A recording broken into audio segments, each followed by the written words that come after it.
Welcome into another episode of the Crimson Corner. I am your host and Utah Utes insider for KSLSports.com, Michelle Bodkin, and we have another great show for you today. If you missed last week's episode with David Kozlowski and his efforts to provide Salt Lake with better social health, I highly encourage you to go back and check it out. As I mentioned in my return to podcasting last week, my goal with Crimson Corner is to provide you stories and insight into former and current athletes, coaches, and everything in between with Utah athletics rather than constantly getting into the nitty-gritty of the numbers and stats. That goal continues this week with my next guest. This story has been years in the making. In fact, if you followed my work on Ute Zone before jumping over to KSL, this story might sound a tad familiar and has a little bit to do with how I actually ended up at KSL. Without further ado, please welcome in former Utah punter and kicker, Hank Mondaca. Hank, how are you? I'm doing great, Michelle. I want to thank you very much for having me on and give me the platform to talk about what we do. Well, before we really dive into why I'm having you on here, I think we should go over the importance of networking and building strong relationships in whatever it is you choose to do in life.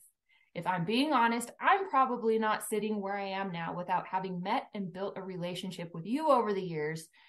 And when I said I was looking to upgrade my work situation a little over a year ago, you put me in contact with your former teammate, Scott Mitchell, who happens to work for KSL.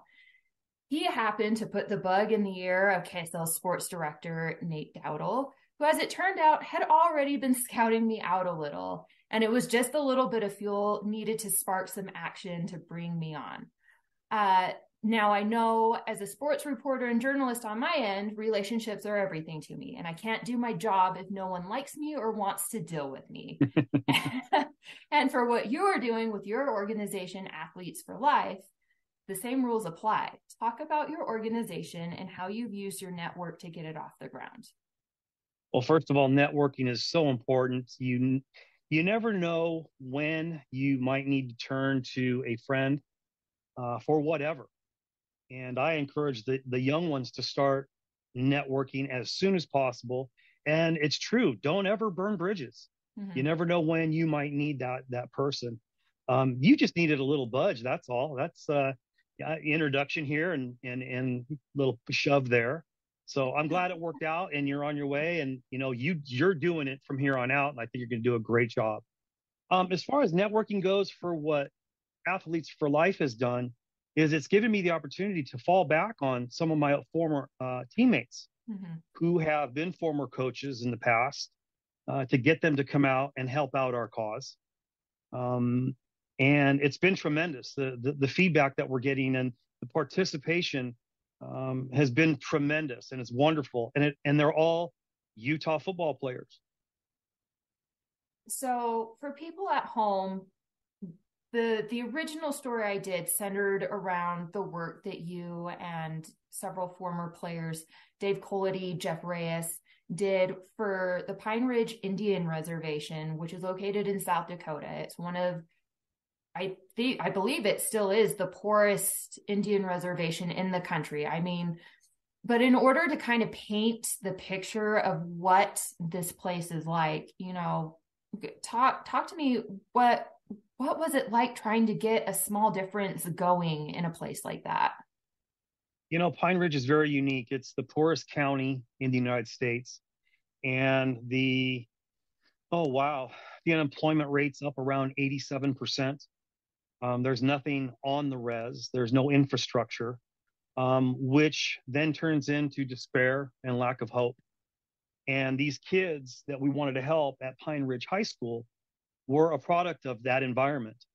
And they needed some guidance as well. They wanted to know that there was a little bit of hope after school, after sports, and that the connections that they make through athletics are going to be their lifelong friends. It's tough there on the reservation because if you want to make it, if you want to really become something, you got to get off the reservation. Because of job opportunities, because of schooling, because of just to get away from that despair and lack of hope. I still have wonderful relationships with those student athletes that I was there with 4 or 5 years ago. We still talk to this day. And it's wonderful. You want to give back the best you can in the manner that you have, but you never know what's going to come back. And it's so rewarding and so fulfilling. When we first started this thing, Dave Culity, who played with me back in the mid '80s, um, I told him about it. He wanted to be a part right away, and he was a natural fit. Jeff Reyes, for those that don't know Jeff, you can imagine his excitement to be a part of this, and he's been tremendous. He's been wonderful, and those are ex teammates of mine that have gone with me, and again, they have their own stories about what they've gotten back. But to make a little bit of a difference for at least one kid, that's what we're there for. And maybe I'll save some of the stories in detail for our next interview or the next episode. Yeah, absolutely. Talk about that first breakthrough that you had at Pine Ridge, because it was an uphill battle. It took a couple of times of you guys showing up. They weren't necessarily that receptive there. What did it feel like for you guys to finally have people who live there begin to trust your intentions? Well, that's one great aspect of this whole project that we didn't see coming. The fact that several organizations have been to that reservation and have tried to make a difference in the past, and they never followed through. They'd go there for a year, they'd get government funding, whatever that was, and the community or the school or the players, the people just never saw them again. And so when they knew we were coming, I later found out that some of the parents and community were telling the kids, "Hey, be careful. Here they come again. Don't give them the time of day. They'll be gone the next year. Don't let them get your hopes up." All the stuff that they've been living with for all this time. And so we really had to prove ourselves. We really had to instill trust, not only in the players and the coaches, but in the community as well.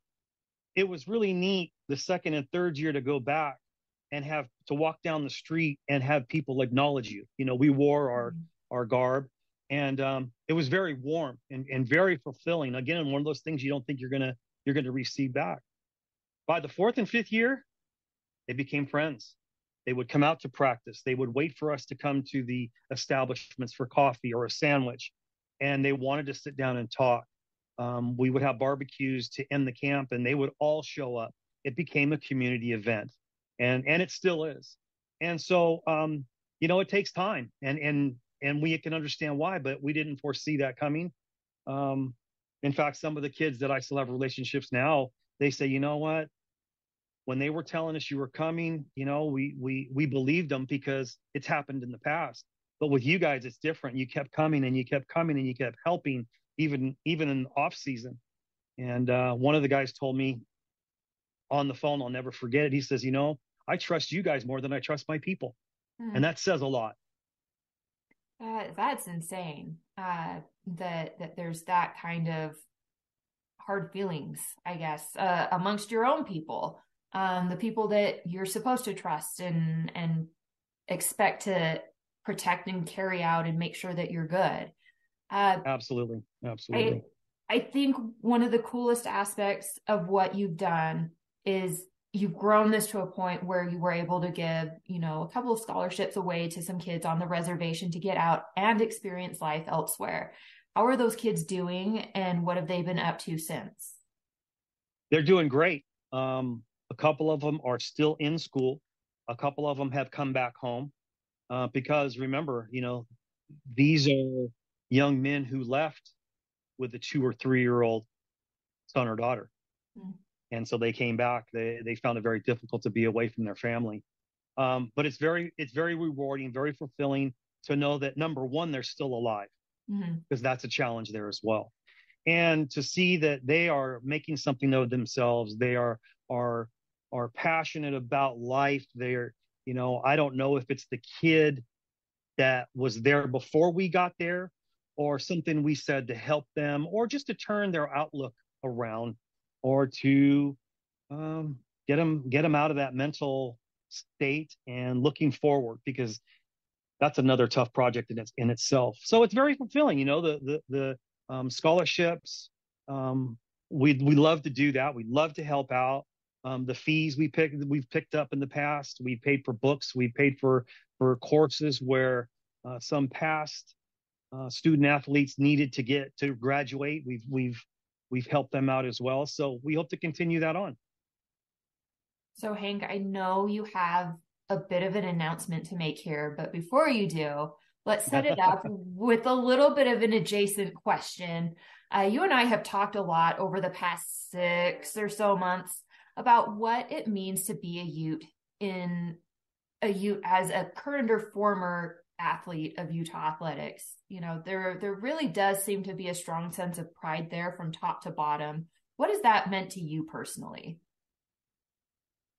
Great question. So when I was there playing football for the University of Utah, we got a lot of pride in what we were doing. Our seasons were 6-5, 5-6, 6-5, and so on and so forth. But there was a sense of belonging. There was a sense of family back then as well.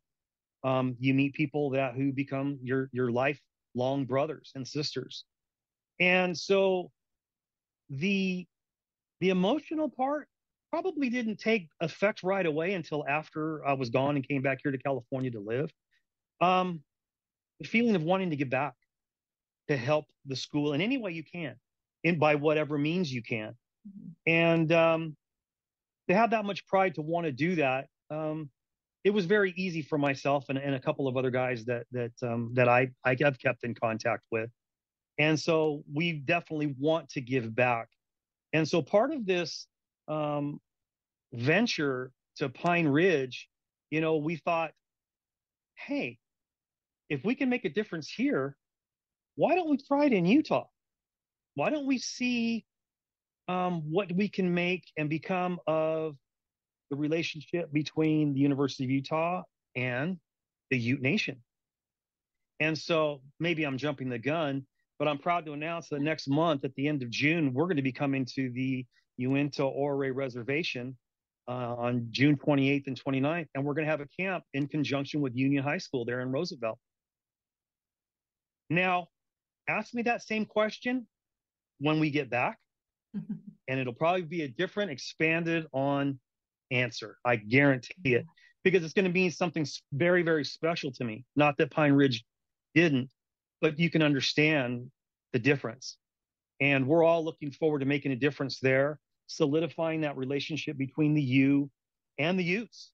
What better way to give back than to the people whose emblem you wore, whose show you watched at halftime. And I can't wait. I am very, very excited to get out there and start running around with the kids. We've invited Union. Like I said, I want to thank the athletic director or coach, Jesse, and also the new head coach, Coach Long. They're excited for us to come and bring what we have, and we're going to do a little skills camp. We're also going to do some community involvement. We're going to get the Lil Utes involved. For those of you who don't know, the Lil Utes Conference is a Pop Warner type football program. And in meeting with the Ute representatives, they identified that they would like to see the youth getting involved with athletics sooner. So we're going to start with some 5th and 6th graders, and we're going to invite them to come out and run around, play catch, and do whatever they can do. We're going to try and integrate the 7th and 8th graders into the high school. We're going to try and get some of those high school athletes to befriend them and take them under their wing, maybe form a relationship so that they're not intimidated the first day of class, or they're not intimidated to go out to any athletic sports. And that's what the whole camp is going to be about. We have something special too. We've identified my old football player buddies, but I don't know, for those of you who remember back in the 1980s, Lisa Mitzel, the All-American gymnast. She recently started a new venture, and it's called Zen Tiger Mind. And it's all about mental health skills for the athletes. She's focused right now on youth gymnastics, but she's going to be at the camp both days. We're going to give her a half hour, 40 minutes to talk to the players and coaches. And then we're going to also give her a half hour, 40 minutes to talk to the community and who else wants to listen. And so we put a big twist on that aspect, and we think it's going to be huge. Just tremendous. And isn't it Mental Health Awareness Month? Isn't that what it is for May? Correct? Yeah, for May. Yeah. Fantastic. May. Yeah. Well, we're kind of rounding the corner into June, but yes, no, it's always great to talk about, things that we're trying to raise a little more awareness on, and mental health is certainly one of those things. Um, you mentioned the little Utes.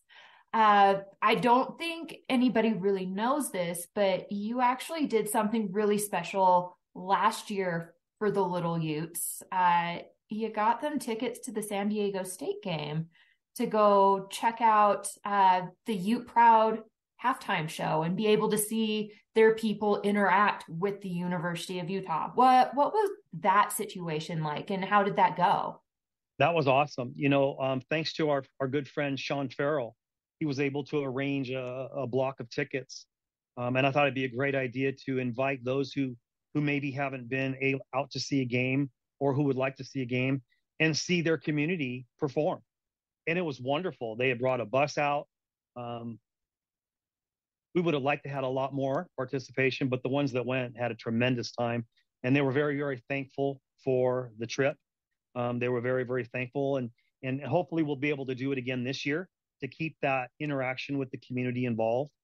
In starting this venture with the Ute Reservation, people who asked me or have told me from the university, we'd really like to do a little bit more for them. So this is just a little step towards solidifying that relationship again. I think we've all seen, Utah athletics and the University of Utah in general making a greater effort to show unity with the Ute Tribe over the past decade with the Ute Proud Games, better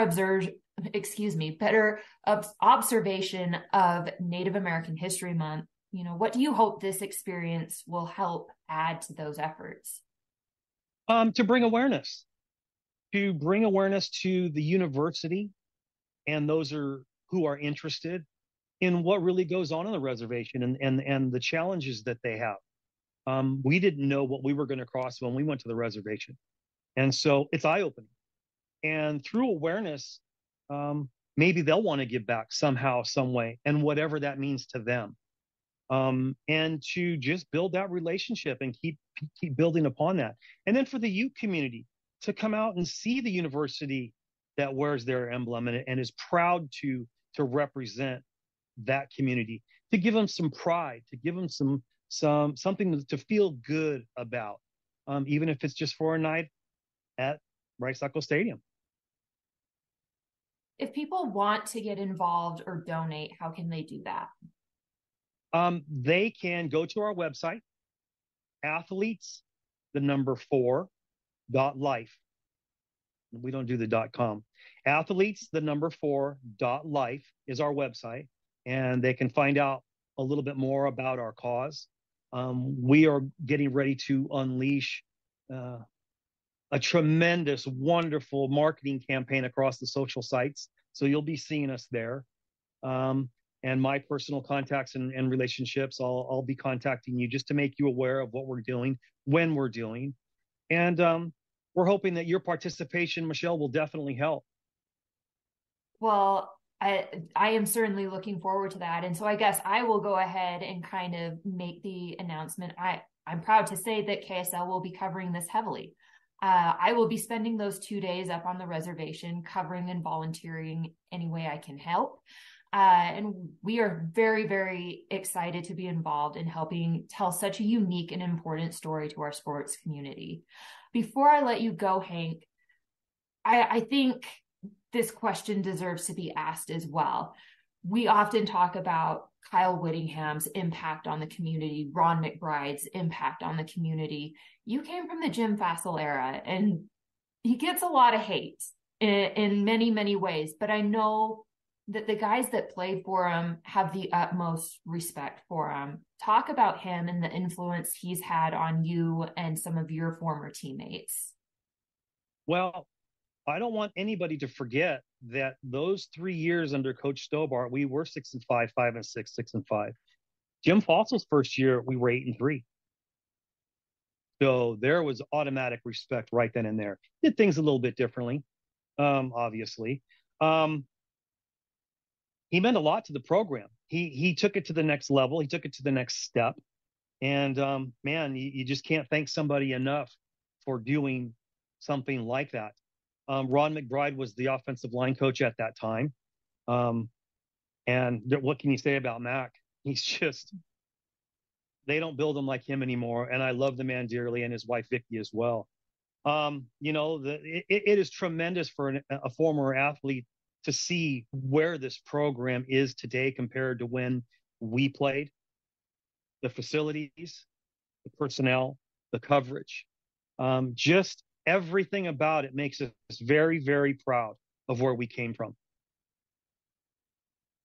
Well, Hank, thank you so much for jumping on and giving a little teaser as to what's coming. We're actually going to be doing a few more things as soon as more information becomes available as to some of the things that are going to be going on with this camp. So we can't wait for the next phase in the next week or two. Right. I want to thank Coach Whittingham for his support. Mm-hmm. He thinks this is a tremendous effort on our behalf, and he supported us. And please stay tuned, because he might be sending a couple players or coaches out there to help us out. Wow. To be named later. Yes. We will have that announcement as soon as we can, probably in the next week or two again. So, fantastic. There you have it. Hank Mondaca, part of the Jim Fassel era, teammates with our very own Scott Mitchell, and founder of Athletes for Life.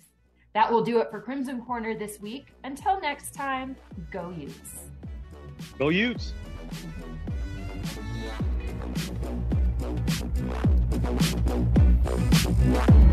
Thank you.